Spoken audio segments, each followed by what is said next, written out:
This especially is a topic that we love to talk about. And it's not always metal, but it's relevant, and it's a fun topic to debate and discuss, and that is the Rock and Roll Hall of Fame. New announcement, new news in regards to that, and of course, Biv's all over that stuff. So, Biv, I believe you said, and we don't discuss this prior to having any conversation, all you said is, we're going to talk Rock and Roll Hall of Fame, and I have a game I want to play. So, I'm in for a game. Yes. I know the listeners are as well, so Biv.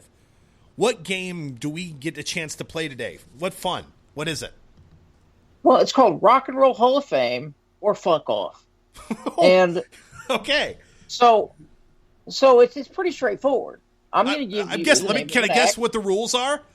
We either have to say they're worthy of being in the Rock and Roll Hall of Fame, or we just simply have to say fuck off. Yes, there's no gray area here. Oh, Either wow. They're in or they're out. So in or fuck off. Okay, got it. Yeah. Kind of like you and I are both baseball fans, right?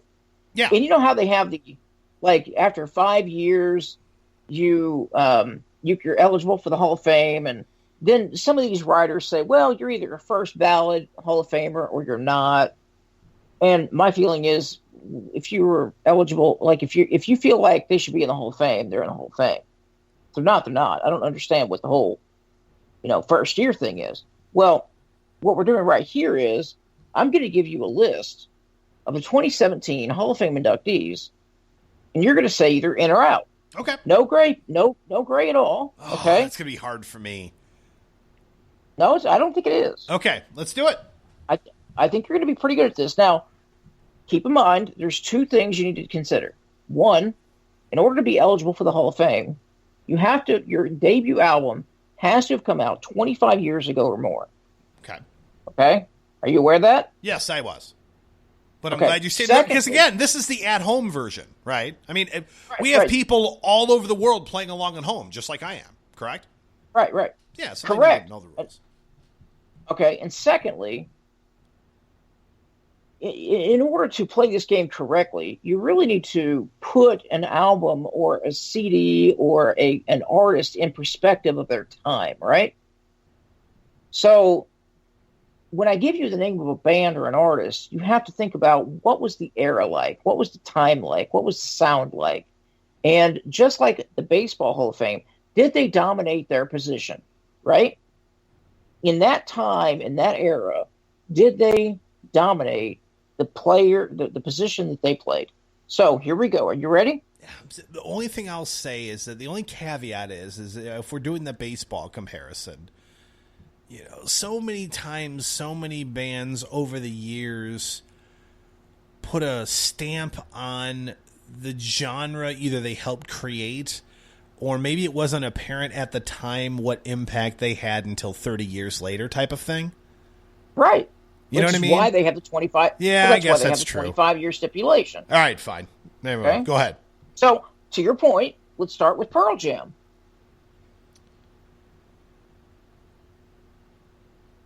Rock and Roll Hall of Fame or fuck off? Fuck off. Really? Now, if I'm going to play devil's advocate here, in the grunge or post-grunge era, they were definitely a defining voice of that era. I mean, 10 was a phenomenal CD, whether you loved them or hated them. So, what's your reasoning behind the fuck off? Well, to me, it's more personal, which probably isn't fair. I mean, they're considered to, be part of the grunge sound. I think it's kind of bullshit. I mean, yes, they were part of the whole Seattle sound, but Nirvana owns that in my world. They were a contribution to it. Don't get me wrong. 10 was a great album, and I don't care if you're what we're talking according to metal or whatever. 10 was great. I could listen to 10 now. I could listen to Black. I could listen to Jeremy. I could listen to Even Flow. I could listen to Alive. Those are all great songs. That was a great album. But everything after that for me, everything, and maybe it's just me, everything they've done after 10 has been subpar, if not shitty, for a long, long time. I remember, was it Versus was their second album, maybe? And I think that Don't Call Me Daughter, I think that was like the only song on that album that was decent. And then they had Vitalogy. Was that the third album? Maybe? Yes. That was when I was into, still the whole, early 90s alternative grunge sound. After that, I don't know anything they've done. A, because I don't like them particularly. But B, what have they done in 25 years? Nothing. But wasn't that the whole genre? I mean, Alice in Chains disappeared. Stone Temple Pilots disappeared.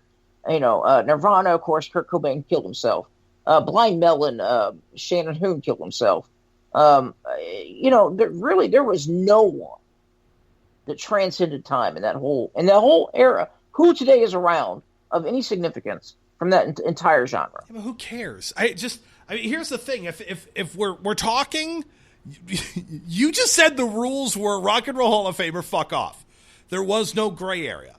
I think with Pearl Jam, I think with Pearl Jam, there is gray area, but that's not an answer that's acceptable. So if I have to give an answer, I will say fuck off. That's all. Okay, fair enough. I was just playing devil's advocate. Okay, Journey. Rock and Roll Hall of Fame. Without question. Yes. And anyone who disputes that can lick me where I pee. Because and that's the thing. Like, again, I'm not trying to compare to Pearl Jam, but to me it's 10 and that's about it. How many albums, even though it was a very short period of time, let's be real, it was not a very long time where Journey was at the top of their game, but for what, about 7 years? Holy shit. You say not a very long time, but 7 or 8 years to dominate the way they did. Yeah, that's true. But you know what I'm saying? It's like, from 77 to 83, 84. I mean, there was nothing bigger than Journey in my world. Nothing. So I totally agree with you. They are in the Rock and Roll Hall of Fame and should be. And they are, as a matter of fact, being inducted. Yes. Joan Baez. No, fuck off. That's how I feel. I don't even think there's any conversation about that.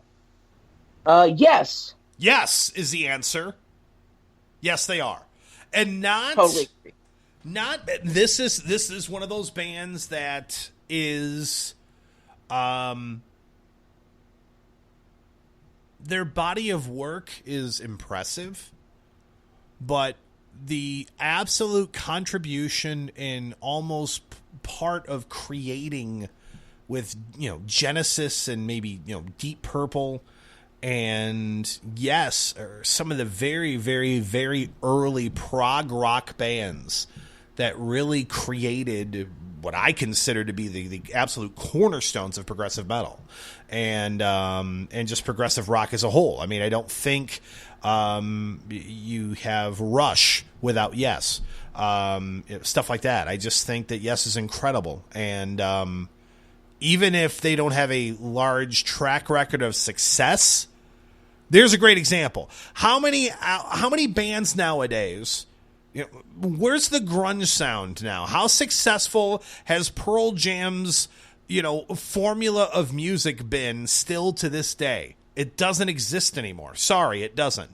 Yes's formula of quirky, progressive rock is still very prominent, is still being done very well, and they're still influencing bands 40 years later. So yeah, absolutely, they're in the Rock and Roll Hall of Fame. Not even a question.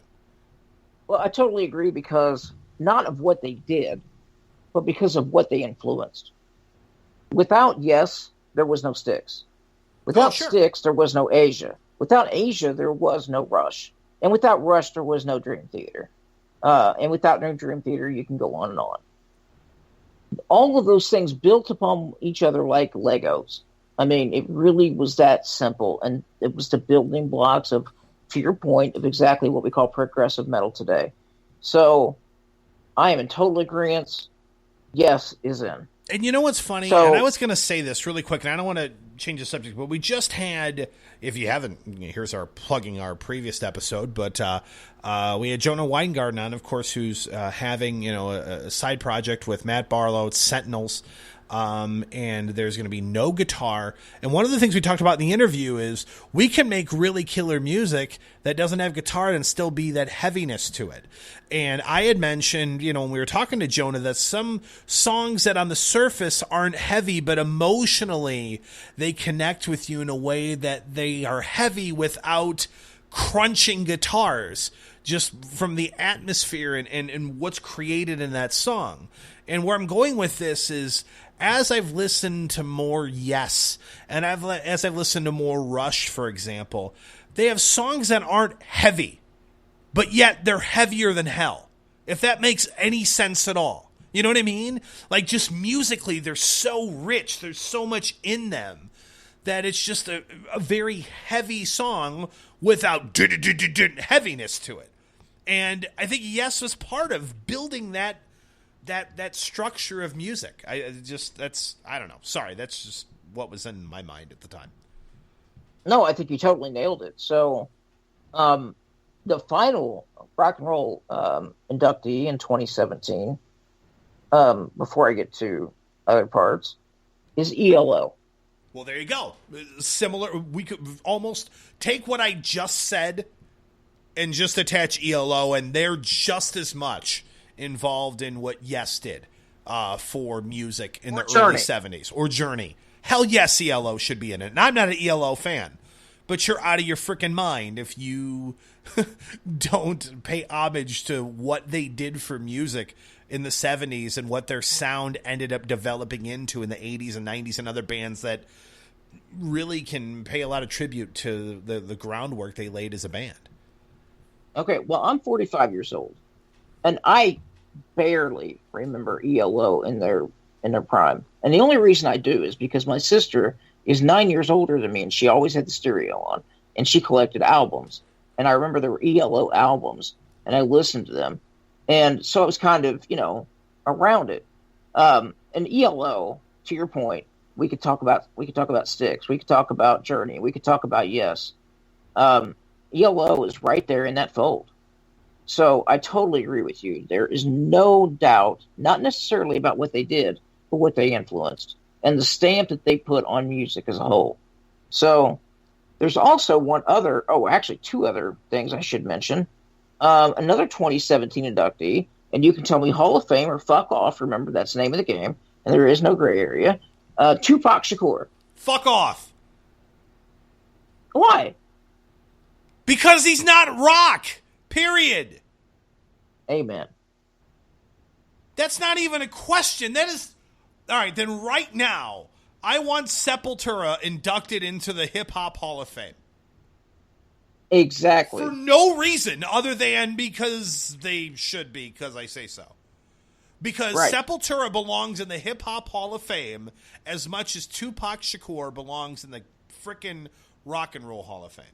It's ridiculous. Now, maybe this is just my, white personality coming out, but I didn't even know who the fuck Tupac Shakur was before he was killed. I never heard. I did. I mean, but again, you're 74. I'm a little bit younger than you. Well, that's true. So no, I mean, I grew up listening to, and I'll say this. We're not talking metal here, but I will say this. I have a son that, unfortunately, and you got to let him grow into it, because when I was his age, I listened to rap too. It wasn't until I got a little older, about 13, 14, which is what his age is now, that I realized that rap is... So you haven't beat the shit out of him yet? No, I haven't. But I realized that rap is garbage. But what's funny about... And my brother said this too, and my brothers always hated rap. I liked it when I was a younger kid and kind of grew out of it. There's certain things I still will listen to here or there, that kind of old 90s stuff that I still have some appreciation for, but for the most part, anything nowadays, and I sound like an old fuddy-duddy when I go, this rap music today is crap, but it is really